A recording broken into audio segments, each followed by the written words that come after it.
This is an example of conversions within a system. The question says, how many kilometers are there in 23,987 centimeters? So what is our trigger? How do we know this is a conversion within a system?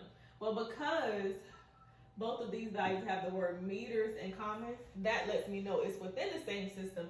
It's just different pieces or different prefixes, right? So the way that this question is worded can sometimes kind of confuse people, because some people assume because kilometers is first, I'm going from kilometers to centimeters, but that's not true. It says how many kilometers are there in 23,987. So if I rewrote it visually, we're saying 23,987 centimeters is equal to how many kilometers.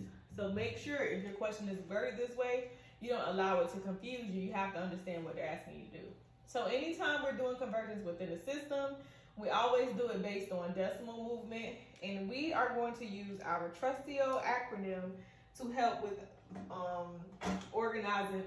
Oh my God, not saying I'm sorry. I'm keep getting tongue tied. Help us to organize our prefixes. So remember, it's King Henry died by, and then of course the by is our base unit.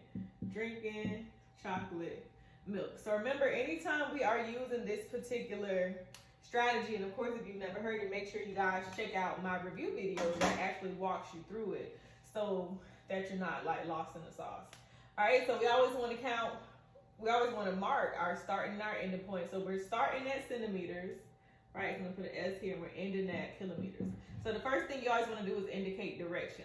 So if I start here and I end here, that means I'm going to the what? I'm moving to the left. Now, how many spaces? So you never count where you start. So we're going to say 1, 2, 3, 4, 5 spaces left. But you do count where you end. So that means that my decimal needs to move 5 spaces to the left.